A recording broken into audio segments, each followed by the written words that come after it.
En 2012, le docteur Pignou lance une étude sur la contamination par le mercure des femmes enceintes et des nourrissons dans les villages amérindiens de Maripasoula. Étude CNRS-CTG avec l'appui de l'Agence régionale de santé. 190 femmes ont fait l'objet d'un prélèvement de cheveux pour analyse lors du premier rendez-vous de grossesse ou de pré-grossesse. 94 nourrissons ont aussi été concernés par l'étude. Ce que nous avons vu depuis 2012, c'est que les taux d'imprégnation du mercure pour les premières prises de cheveux, c'est-à-dire les premiers dosages, commençaient à diminuer sensiblement d'année après année.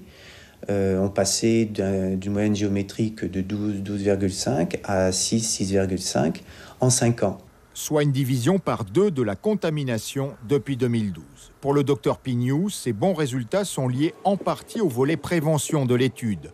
Au premier rendez-vous, chaque femme enceinte reçoit un livret en langue wayana pour éviter de consommer les poissons les plus touchés.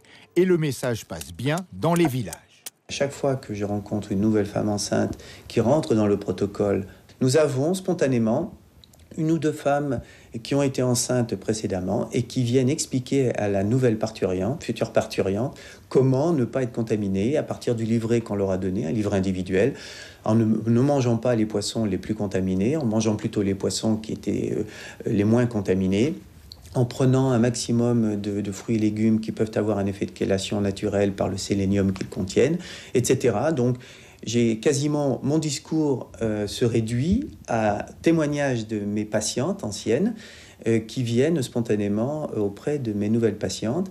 Le docteur Pignou travaille depuis 20 ans à Maripasoula. La stabilité des équipes médicales dans ces zones isolées est aussi un facteur de réussite pour la prévention. Le médecin propose un nouveau programme de recherche sur le mercure, car avec une moyenne géométrique de 6 microgrammes par gramme de cheveux chez les femmes enceintes et les nourrissons, le niveau reste élevé.